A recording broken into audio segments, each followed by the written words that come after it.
Mais uma vez, boa noite, meus irmãos e minhas irmãs. Graças a Deus, nós estamos aqui mais um dia 21 de setembro de 2022. Até aqui o Senhor tem nos preservado. Nós que estamos estudando já há 6 quartas-feiras o documento intitulado Carta Pastoral da Igreja Presbiteriana do Brasil. Não é segredo que atualmente o Brasil vive uma situação de discussões políticas bastante acirradas, algumas pessoas ficam destemperadas, e a Igreja Presbiteriana do Brasil achou por bem, na sua última reunião do Supremo, emitir um documento que mostrasse as diretrizes da Igreja Presbiteriana. Afinal de contas, o que a Igreja Presbiteriana do Brasil pensa quanto política? E nós tivemos a oportunidade de percorrer os seus caminhos, as suas propostas, os seus pensamentos. Hoje nós estamos na nossa 6ª parte do documento. Nós seccionamos o documento em 6 partes, porque é a única maneira de percorrer um documento extenso como este. Estamos fazendo as leituras que, embora sejam tanto quanto cansativas, elas são necessárias para assegurar que nós tomamos a consciência e ciência do documento na sua íntegra. Então hoje nós teremos a última parte. Apenas estamos nos reservando para fins didáticos algumas interseções no documento, alguns comentários para explicar alguns termos que são de fato densos. Essa última parte nós veremos que a carta ela caminha mais com tom pastoral, ela é uma carta que já está assim caminhando, as partes mais densas foram trabalhadas na última quarta-feira e agora o documento está se despedindo. Então nós vamos ler essa terceira parte, na sua parte 2, a sua despedida, o término aí, alguns parágrafos, a carta inteira vai ser terminada hoje, lendo esta parte. Então, o tópico 3 tem por título Sal e Luz da Terra, é dividido em 2 subtópicos. Tópico 1, 3.1, Ética na Política dos Cidadãos em geral. Essa leitura ocorreu na última quarta-feira. Se você perdeu, depois assista lá, ouça lá. Está o nosso estudo no último dia, na última quarta-feira. E hoje nós veremos a parte, a segunda sessão dessa terceira parte, intitulada Ética na Prática dos Cristãos. Se você que me ouve não tem o documento, eu te estimulo para que possa buscá-lo. Facilmente você encontrará em qualquer site de busca, colocando Carta Pastoral da Igreja Presbiteriana do Brasil. Isso vai te ajudar na leitura do documento. Engraçado, eu estou falando com 2 auditórios, Estou falando com o auditório que está presente e com o auditório virtual, que eu acredito que pode estar ouvindo as nossas mensagens e talvez queira um direcionamento melhor. Então, nós temos 2 plateias aqui. Voltando para a plateia que aqui está, vamos ler o primeiro e o segundo parágrafo, porque nós vamos perceber que eles são muito parecidos e depois a gente para. Então diz assim, abre aspas, o documento: cremos que cada cristão, como cidadão do reino de Deus e cidadão da sociedade terrena, deve discernir espiritualmente o seu papel no meio em que o Senhor o colocou, onde quer que esteja. Diante desta animadora condição, o estar sob o comando e cuidado daquele que nos chamou das trevas para a sua maravilhosa luz, dando-nos o privilégio da filiação, deve ser um dever inarredável de cada crente o participar dos acontecimentos do seu tempo como um cidadão, sempre considerando essas 2 dimensões de sua existência. Segundo parágrafo. A grande diferença entre um cidadão comum, cônscio dos seus deveres cívicos e comunitários, e um cidadão em tal condição, mas que também seja servo de Deus, está precisamente na tarefa confiada pelo Senhor a cada filho seu, a saber, vós sois o sal da terra, vós sois a luz do mundo. Isso está em Mateus, no capítulo 5, verso 13, abre um parênteses aqui, ele está usando como pergunta, mas nós sabemos que são afirmativas no texto bíblico. Voltando, a claridade própria da luz, que afasta o desconhecimento natural que as trevas impõem, como também os efeitos de purificação, preservação e de atribuição de sabor que há no sal, precisam ser efetivados na vida dos cristãos, na sociedade política em que vivem. quer atuem na atividade política propriamente dita, ou apenas tomem parte no processo de escolha de representantes, vereadores, deputados, senadores e governantes, prefeitos, governadores e presidente, como eleitores, a cada cristão está confiada a missão de ser um embaixador do reino de Deus e de sua forma perfeita de governar o mundo. Isso só se efetiva mediante uma atuação verdadeiramente compromissada com Deus, na doutrina e na prática, e com seus propósitos revelados nas Escrituras. O resultado disso, inevitavelmente, se materializa em um desempenho de funções pessoais e públicas que se afasta da desonestidade, da corrupção, da imoralidade e outros erros pecaminosos, sim, e pela busca de fazer o bem continuamente. Vamos parar aqui um pouco a leitura do documento, vamos fazer alguns comentários aqui. Primeiro, um comentário sobre o primeiro parágrafo aí, eu chamei de a linha A, eu coloquei aqui algumas observações, eu vou ler. Toda pessoa cristã possui uma dupla cidadania, a celestial e a terrena, e cada pessoa cristã precisa tomar como baliza esses dois pilares para formar suas opiniões e ações políticas. Não existe uma receita pronta de um agir padrão em todas as situações. O ponderamento por meio das Sagradas Escrituras é o único método. Foi por meio de sua consciência, como parte do povo da aliança, que os 3 amigos de Daniel tomaram a decisão política / religiosa de não se dobrarem diante da estátua de Nabucodonosor. Isso é um lembrete. Mais um ainda segue-se. Nossa obediência às autoridades terrenas vai até o ponto dessas estarem em sintonia com as ordens celestiais. No momento em que invadem o terreno do sagrado, nós escolhemos a autoridade do céu, mesmo implicando em castigos em nossa época. Em situações extremas como essa, tomamos de empréstimo o discurso de Pedro: julgai se é justo diante de Deus, ouvir-vos antes a vós outros do que a de Deus. É claro que eu coloquei aqui 2 situações extremas, onde os filhos da aliança foram compungidos, foram obrigados a se voltarem contra o Estado, porque o Estado tomou decisões que invadiam a esfera do sagrado, e eles reconheceram isso e não se deixaram convencer pelo Estado, e aí sofreram as penalidades. Lembrando que Sadraque, Mesaque e Abednego, os 3 amigos de Daniel, eles foram sim jogados na fornalha de fogo. Eles não foram consumidos pelo fogo, mas jogados foram. Eles sofreram a penalidade do Estado por eles desobedecerem uma ordem do Estado, que naquela época estava jungido, estava unido com a política.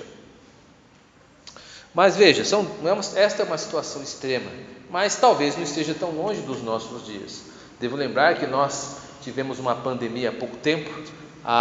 Em determinado momento o Estado emitiu uma nota e depois voltou atrás, que estava tentando legislar até mesmo sobre o batismo dos membros. Chegaram até a ensaiar um documento como este. Eu, por exemplo, teria que desobedecer, porque eu não permitiria, como ministro, que o Estado me dissesse como eu devo batizar as nossas pessoas. Não teria nenhum momento de pagar o preço, nenhum problema de se pagar o preço da obediência às Escrituras em desobediência civil ao Estado. Ou seja, nós devemos obedecer e honrar as autoridades até o momento em que elas não invadem a questão do sagrado. Quando elas invadirem a questão do sagrado, aí nós devemos acender um sinal amarelo e falar: não, senhor, isto não é correto, isso não lhe é da tua alçada, né? E se o Estado insistir, então nós sofreremos as penas pela fidelidade a Deus. Então, isso é um exemplo de extremos que, graças a Deus, o Senhor tem nos guardado e nos preservado, mas pode acontecer, como quase aconteceu na questão da pandemia. O Estado voltou atrás, fez uma nota e desfez disso. A questão aqui é que nós não podemos, como cristãos, descansar disso. Nós somos, ao mesmo tempo, cidadãos dos céus e somos cidadãos da terra. É muito bom ser cidadão do céu. Nós gostamos de vir para a igreja, de estudar a Bíblia, de discutir questões religiosas. Isso faz parte, amamos isso. Mas faz parte também nós temos uma consciência política. E aí nisso nós acabamos pecando um pouco, porque nós vemos um tanto quanto uma má higiene tocar nas coisas do Estado, da política. Parece que é uma coisa suja. Política e religião não se discute. Isso não é verdade, tá? Isso é um ditado que faz um desserviço. Discute-se sim, porque a Bíblia, em certos momentos, nós vemos algumas personagens lidando com a política, como a carta mesmo mostrou várias vezes. Então nós precisamos tomar alguns conhecimentos políticos para, de acordo com isso, tomarmos as nossas decisões políticas. Então não é errado um cristão emitir o seu juízo politicamente. Ele deve fazer com muito comedimento, com muita cautela. Não é errado um cristão assumir um cargo público. Ele deve assumir com uma cautela, com os devidos procedimentos. Isso não é. A Bíblia não condena isso.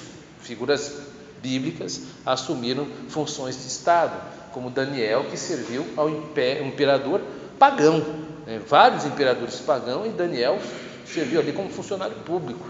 Então ele não se sentiu tolhido para agir em governos ímpios. Estava lá Daniel atuando com toda tranquilidade e aconselhando da melhor maneira possível, e não deixou de ser crente. Tanto é que um dos momentos de conflito, ele é pego pelos seus inimigos por causa que ele orava 3 vezes ao dia, e aí fizeram uma lei para tentar pegá-lo. Os irmãos e irmãs conhecem esta história. Mas o caso é que a Bíblia não veta que o cristão ou a cristã ocupem cargos públicos. Então não é errado, não é pecaminoso, se a providência chama para isso, deve ser feito. Agora andar com cautela. Esta é a palavra que não pode deixar de ser dita.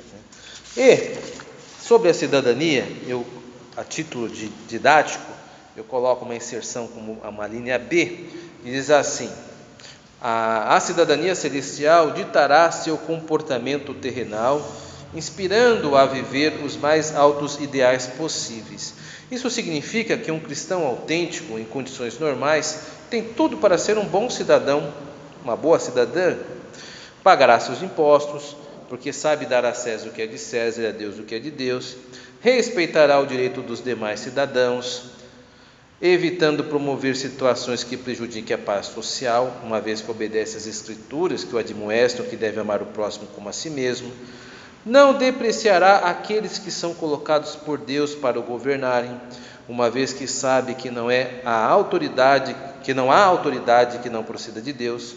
Será um bom trabalhador, porque não preencherá seu tempo em cobiçar as posses alheias, uma vez que o contentamento é uma marca de seu caráter, porque obedece o mandamento que adverte, corrijam por favor na folhinha, não é um de, é que adverte, não cobiçarás. O verdadeiro cristão é o cidadão ideal. Quem diz isso, nem necessariamente sou eu repito, há um autor chamado Hodge, que ele faz um comentário acerca da Confissão de Fé de Westminster. Em determinado momento ele diz que o cristão, na verdade, ele é a melhor pessoa para ocupar cargos públicos, porque o cristão, a cristã, é a pessoa que pode promover a justiça social, a paz social, porque ele é um cidadão dos céus, e nada mais está no seu coração do que o desejo que a paz prospere, que a justiça prospere. Então, o verdadeiro político, o melhor político seria o cristão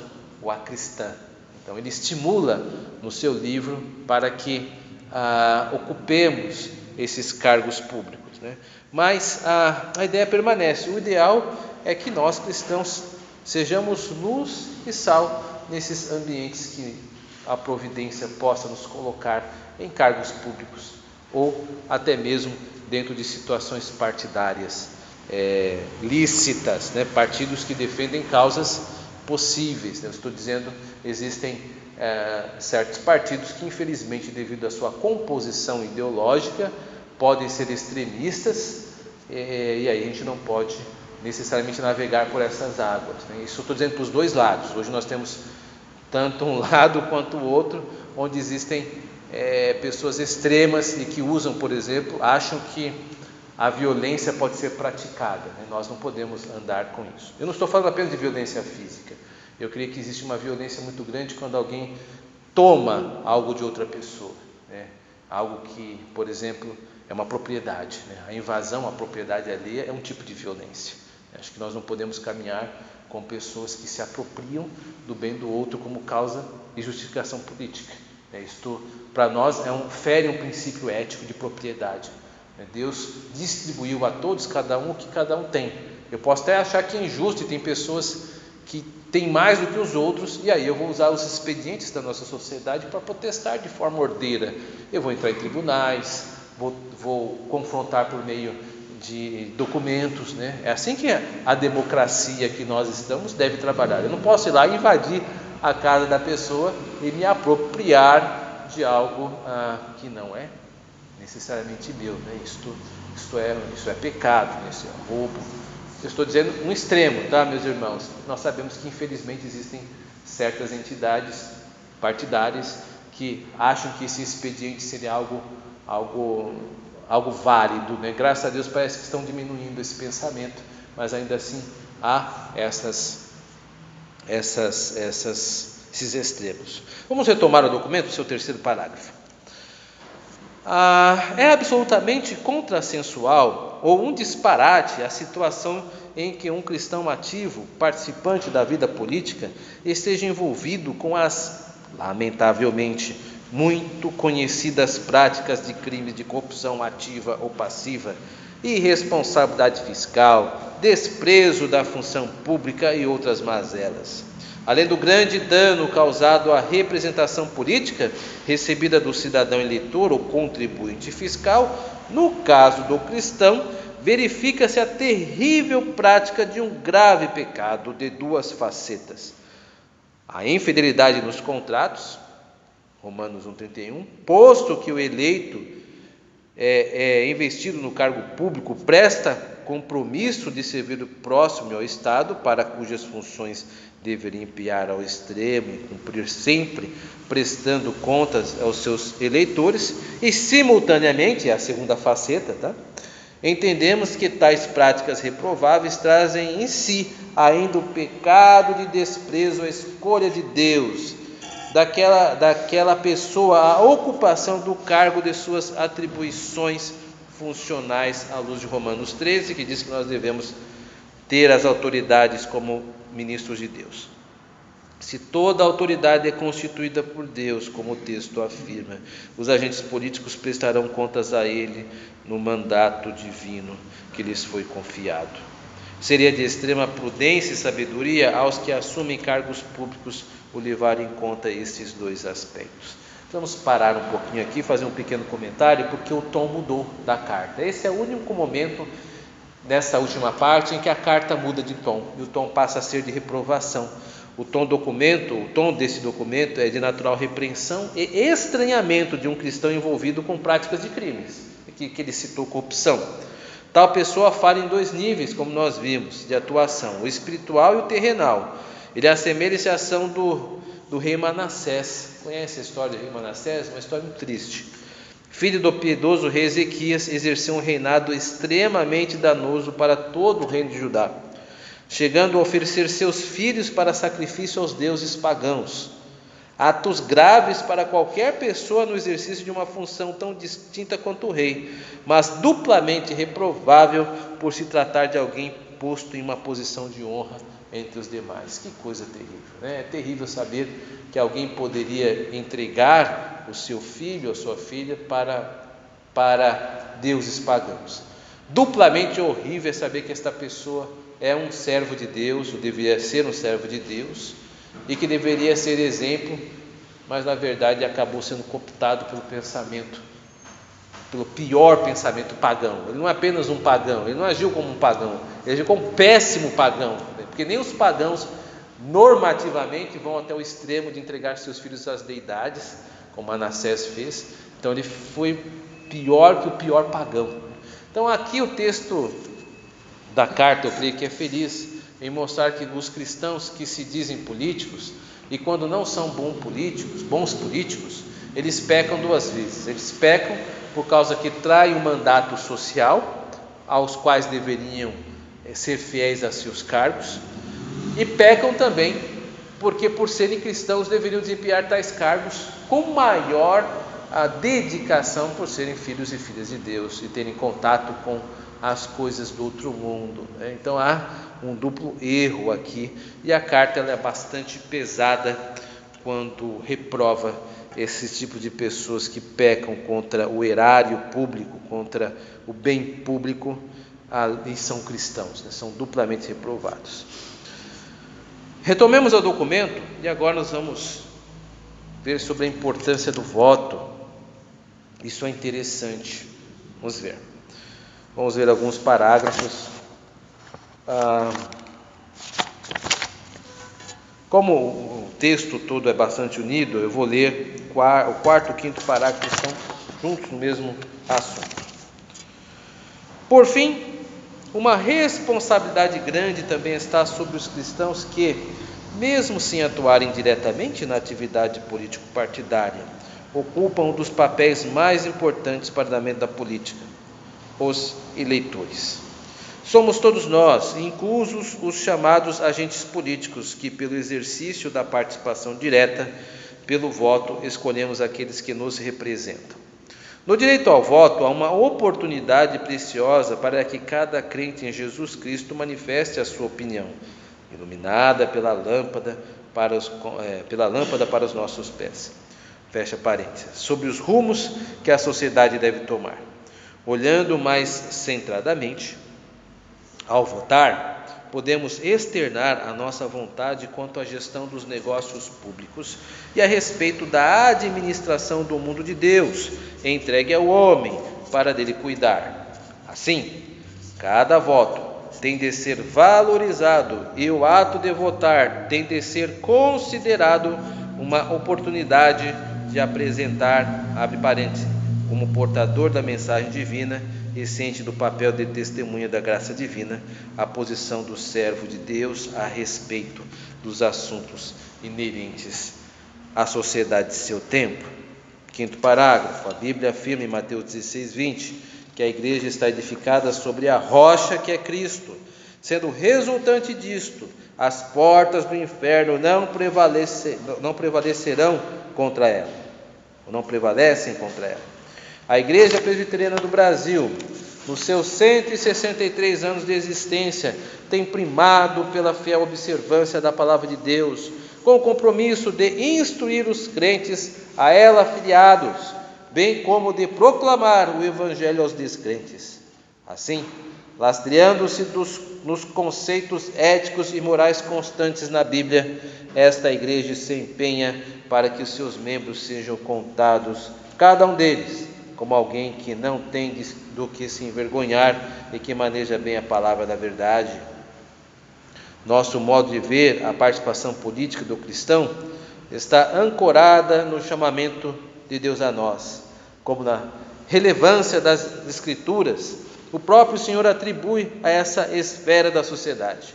Por consequência, a atuação política de cada presbiteriano deve, num compromisso de consciência santa e fé pura, ser reflexo da compreensão bíblica.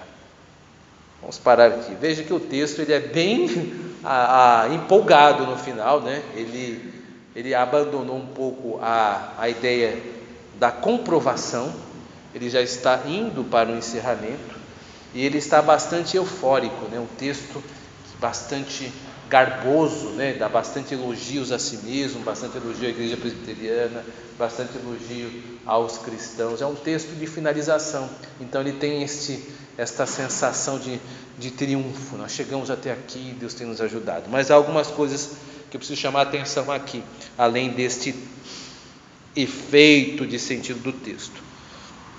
Nosso documento segue para seu encerramento apresentando o endosso à democracia brasileira. Dentro desse sistema representativo, cada pessoa pode exercer sua opinião por meio do sufrágio. Sufrágio é votação. Como povo de Deus, não é de bom tom nos furtar do dever de sermos sal e luz no meio da sociedade na qual habitamos. Vivemos em um mundo caído que é composto por pessoas caídas. Naturalmente, qualquer sistema de governo não será perfeito.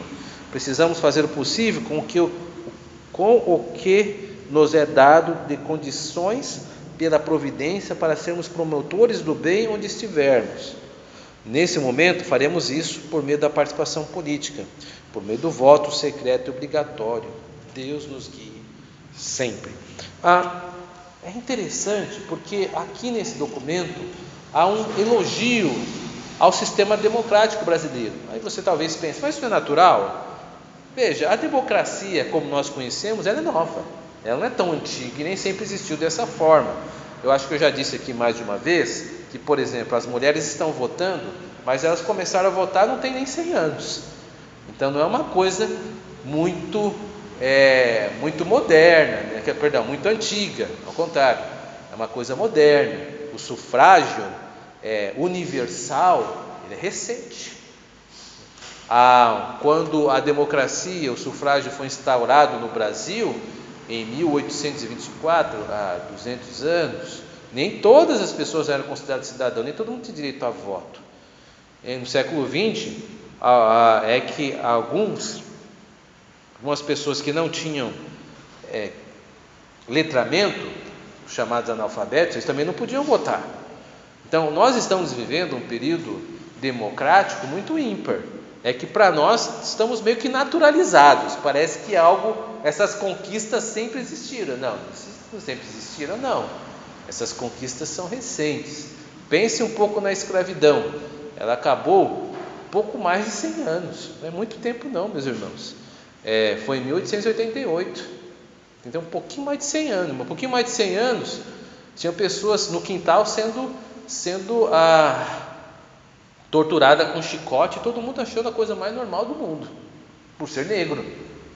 Então nós não estamos num ápice da democracia que sempre existiu. Nós estamos num momento onde o processo civilizatório, o que eu estou chamando de processo civilizatório? É a compreensão de que as pessoas precisam ser tratadas com respeito, com civilidade, ouvindo, atendendo. Essas coisas são novas. Deveria ser um bem social para todos, mas infelizmente vivemos em tempos que nem isso está sendo obedecido ainda, mas já foi pior. Ou seja, o nosso documento é interessante que ele pontua uma celebração à democracia atual, porque esse documento é agora de 2022. Então, nesse momento, a igreja olha para o seu tempo e diz: que bom, estamos num momento democrático. Mas a nossa democracia, ela ainda não é a ideal, mas já estamos em alguma coisa, né? Espero que nós não retrocedamos.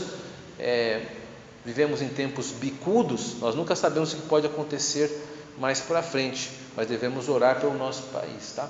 Então, o documento é interessante nesse sentido. Salta aos olhos este apontamento de valoração à democracia, salta aos olhos de bom, né? Deve ser mesmo valorizada, mas só lembrando que nem sempre a democracia foi do jeito como nós encontramos, pelo menos a brasileira.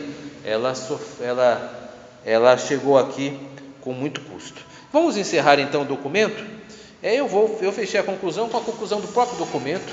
O documento fecha e vamos tomar as palavras do documento como nossas, porque o documento ele já está mais celebrando o seu fechamento, vamos perceber isso. Eu vou ler a conclusão do documento. Uma vida totalmente entregue a Deus realiza os planos dele também, mediante a participação sadia dos destinos da sociedade de que é parte, tendo tal esfera de trabalho sempre sob atenção.